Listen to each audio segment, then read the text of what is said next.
Hey guys, welcome back. Carter BitsBeTrippin, finally back in the saddle. Was in Boston.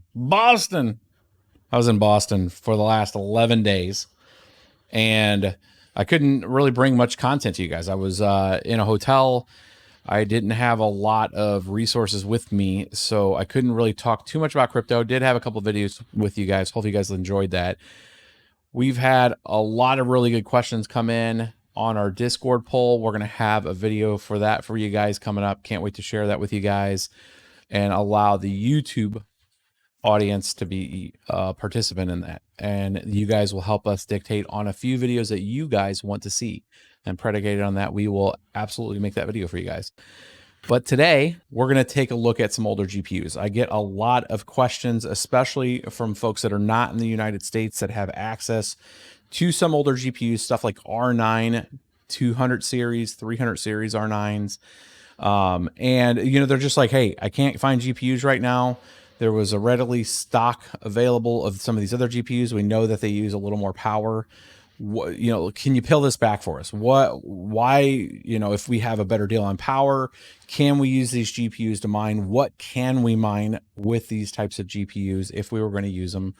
And let's peel that back. I pulled out some old R9 380Xs, and we're going to see what they do in the modern day setting with the latest miners that are out there. We're going to take a look on a couple different algorithms and see how they operate. So before that, let's take you guys to today's sponsor and we'll get into this. Decentralization is one of the most important factors in a global cryptocurrency network. Bitcoin's proof of work functions due to the exceptional security provided by the miners of the network. Today's sponsor is Compass Mining, a company with a customer-focused experience providing a tailored approach to purchasing, hosting, or even an at-home option, allowing anyone the opportunity to participate. If this interests you, head over to compassmining.io. All right, we're back. So let's take a look. So we have some WindForce Gigabyte R9 380X GPUs here. These are 4 gig GPUs. So we're not going to be talking like latest Ethereum mining, but they still will do Ethash when it comes to like ETC. They also will do Ravencoin and a handful of other coins that can handle 4 gig cards. A lot of the older GPUs, that's one of the key pieces with it. There wasn't a ton of them that had much more than 4 gigs of memory at the time. Remember, you know, a few generations back, 4 gig was kind of the top. And then if you had some GPUs that had 2 processors on them, the kind of dual processor GPUs like the R9 390, there was an R9 380, an R9 290 that had dual chips on them, and some of those went all the way up to like 16 gigs of RAM, where it would have 2 banks of 8 per chip. Those were kind of rare exceptions. It's the same thing with like a 7990. This is a pretty older GPU that uses a metric ton of power. And when I say that, we're talking like 700 plus watts for one GPU. This is not something that you'd want to use for mining anymore. These were like the early Bitcoin days, but things that are just a generation back from the RX series, especially on the AMD side, and some of the NVIDIA. NVIDIA did not scale as well as AMD did on the older generations. So this is why you would see back in the day, like 2016, 2014, 2015, somewhere around there, you didn't see NVIDIA really coming into the fold yet. Not until the 10 series GPUs did you see NVIDIA finally get to a place to where it was really used in mining. The 980s, the 980 Ti's, the older Titan X cards weren't all that good when it came to competing with AMD at that time when it came to the compute side for most algorithms. So I just want to get that right out of the gate. If you're looking at older NVIDIA cards as a possibility here, it's not really, the juice is not worth that squeeze as compared to some of the R9 series cards from back in the day. Now, I'm not telling you that this is your salvation and that you should go run and find some R9 cards because they're $100 or $150. They use a lot more power for the hash rate that you get.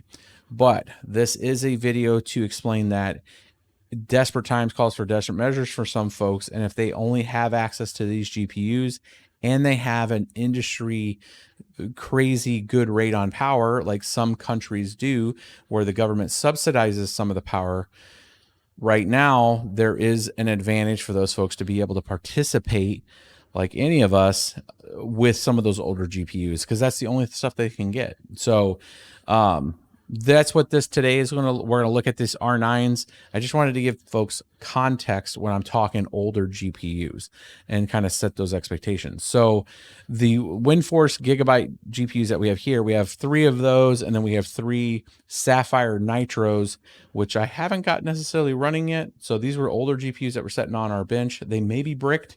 I think these were BBT Jason's. And he had like a lightning event, and I think he had some issues with some of them. So I've been able to get the 3 WindForces. I brought these back to a stock BIOS. These had a modified BIOS on them. They're back on stock BIOS, and we are now working on just testing some of these with different algorithms. So let's peel it back, take a look, and switch over to the screen and see what these things are running. Right now they're running ETC, and we can take a look and see some numbers here. All right, so we can see these things are running and operating. They've been operating for a little bit, and you can see I've been trying some different settings on this, and we'll link the spreadsheet below that we've done some limited testings with these on. But bottom line, these things use quite a bit more power. The entire rig right now is using about 450 watts for 3 cards, which is pretty high. They're a little over 120 watts, about 120 to 125 watts each on the single 8-pin that's powering them, plus the risers putting at about 35 watts in total power. So you're looking right around anywhere from 130 to 150 for in that 24 mega hash range. So it is surprising that the R9 380Xs still get that, 20 to 24 mega hash, but you're doing it at a pretty high expense. These cards the cores are set to around 990. So if you take the core down too much, even doing Ethereum where you can regularly bring down the core down to, like on the newer cards, down to 760, 740, these things they get very unstable and they start rebooting the machine a lot. So you still need to feed these cores quite a bit of power. So about 990 to 950 millivolts is really where your cores are going to be setting. And then of course you can bring your memory up to the base memory on these cards were usually 1750. You could take them close to 2000. I think in these cases we're at around 1900. So 1900 memory speed on these. Now the newer miners, by comparison to what we used to have to deal with, and I'll pivot to the main screen. These cards, you would have to do some kind of memory timing. The same thing as you would have to do with the RX series, where you were trying to optimize and you'd put a VBIOS on this. The newer miners now have a registry of good timing settings for these types of memory. So now there's no more BIOS modding that you have to do with these. A lot Red Team Miner, and a lot of the other AMD miners in general now reference a distinct list to find the most optimized timings for the 4 memory types. So you have Elpida, you have Samsung, and a few others. I can't remember off the top of my head. I think there's Delphi. There's a couple other types of memory. Micron's one of them. So there's 4 real distinct list of memory types, and then you have the memory sizes between 4 gig, 6 gig, 8 gig on some of these older AMD cards. So you don't have to worry about that. So if you're watching this, you don't have to worry about the changing timings or any of that kind of stuff. So, we'll publish the list to you guys on some of the older GPUs on the R9 series, but we wanted to bring you guys a quick one today, give you some settings, and let you see what like 3 cards would do. Now, obviously, if these were 6600s, we'd be right around about 200 watts, and we'd be getting about 30 mega hash. So that gives you an idea of 3 cards. You'd be around 200 watts for 3 cards, total system power on a 6600 XT. That's a modern thing. And each one of them would be doing about 32 mega hash. So you'd have around 96 mega hash for the 3 cards. Obviously, these are anywhere between 21 to 24 mega hash.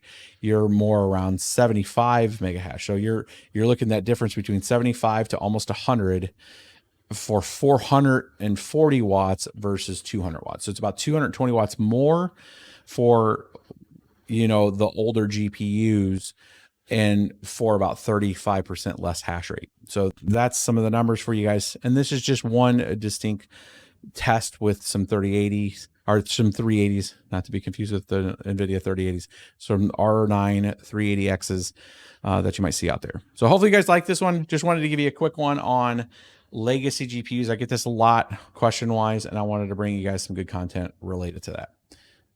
Make sure you're liking and subscribing. There's links below. We're trying to get to 100,000. Share this type of content if you enjoy it, and I'll see you guys on the next one.